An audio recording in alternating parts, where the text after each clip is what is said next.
Good day, everyone. Welcome to my show. Welcome to Partners in Health and Biz. I'm your host, Gail Dixon McBride, and I'm so very happy you could join me today as we enter part two of Nutritional Facts as we recognize National Nutrition Month. Yes, March is National Nutrition Month. So let's talk about our vegetables. Eating vegetables, as you know, will improve your health. Yes, vegetables are good for you. A lot of folks don't like their vegetables. Some people don't like broccoli, some don't like peas, some don't like green beans, but especially green leafy vegetables are so healthy for you to eat. They are rich in vitamins, minerals, fiber, antioxidants, and an endless variety of trace nutrients that science has just begun to uncover.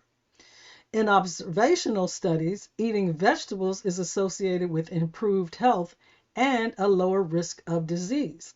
So I recommend that you eat a variety of vegetables each day. That's right. They are healthy, fulfilling, and add variety to your diet. So you can mix it up. You can eat broccoli one day and carrots. The next day you can eat green beans. The next day you can eat kale. The next day you can eat spinach. Oh my gosh, and that's just the tip of the iceberg.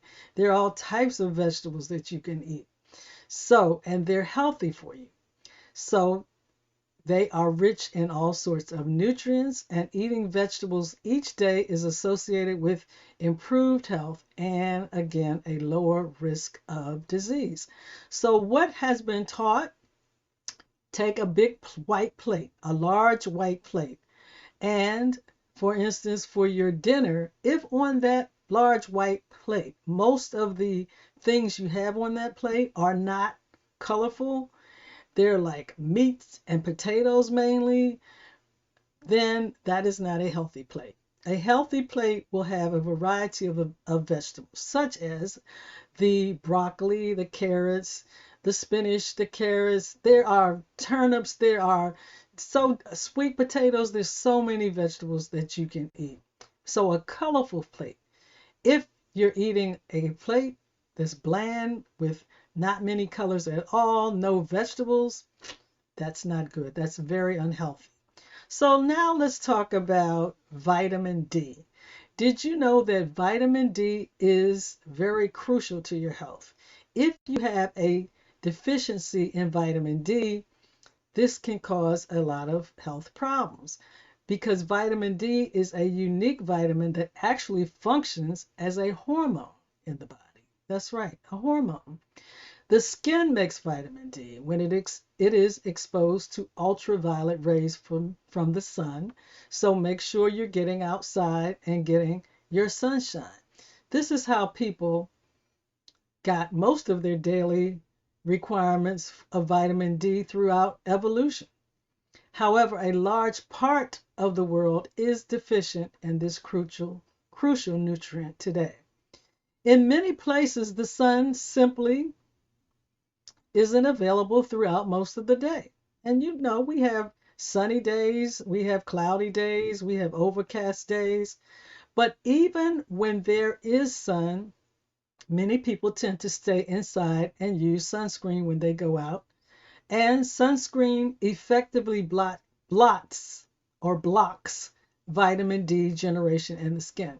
So it's a good thing for you to use the sunscreen, especially for instance, if you're going to the beach and you're going to be out in the sun for a long time, you can get an overexposure to the sun and get sunburned.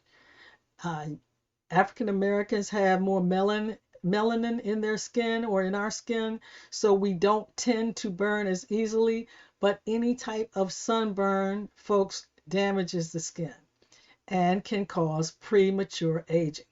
So you want to get your amount of sunshine every day, but you don't want to be basking in the sun for long periods of time to the point where you're getting sunburn. And you should be using sunscreen. If you're deficient in vitamin D, then you're actually lacking a major hormone in the body. Deficiency is associated with many serious diseases, including diabetes, cancer, osteoporosis, and others. So get a good supplement of vitamin D3. To find out if you're at risk, you can see your doctor and they do blood tests to test your levels of vitamin D. Unfortunately, it may be difficult to get enough vitamin D just from your diet. So those of you who, unless you're out in the sun and eating your fruits and vegetables and doing what you're supposed to do, then you're going to need a vitamin D supplement. If getting more sun is not an option, then taking a vitamin D supplement or a tablet or a tablespoon of cod liver oil each day is the best way to prevent or reverse a deficiency. And I smile because I remember as a young child, my parents giving us and making us take cod liver oil. Of course, it was nasty, but we hated taking it, but it helped to keep us healthy, reduce those colds and flu and different things. The bottom line, vitamin D is a crucial hormone in the body, and many people are deficient in vitamin D, but you can turn that around. Okay? And so reversing a deficiency can help have powerful health benefits. So let's talk about refined carbohydrates. Refined carbohydrates, folks, are bad for you. Yes, they are. There are a lot of differing opinions about carbs and fat. Some think fat is the root of all evil, while others believe carbs are the key players in obesity and other chronic diseases. But what pretty much I and a lot of folks agree on is that refined carbohydrates are not as healthy as unrefined carbohydrates. Unrefined carbs are basically whole foods that are rich in carbs. These include whole grain cereals, beans, vegetables, and fruits. Refined carbs, on the other hand, are sugar and refined flour. That's what your cakes and your cookies and a lot of the candies have, refined carbs. While whole foods contain numerous beneficial nutrients and antioxidants. However, when high carb foods such as grains are processed, the most nutritious parts are stripped off, and what is left are massive amounts of easily digestible starch. Okay? Those who base their diets on refined carbs may be lacking in fiber and many other healthy nutrients, and as a result, they are at an increased risk of chronic disease. So eating refined carbs will also cause rapid spikes in blood sugar. Should I repeat that? Eating refined carbs will also cause rapid spikes in blood sugar, while high blood sugar levels are unhealthy for all people.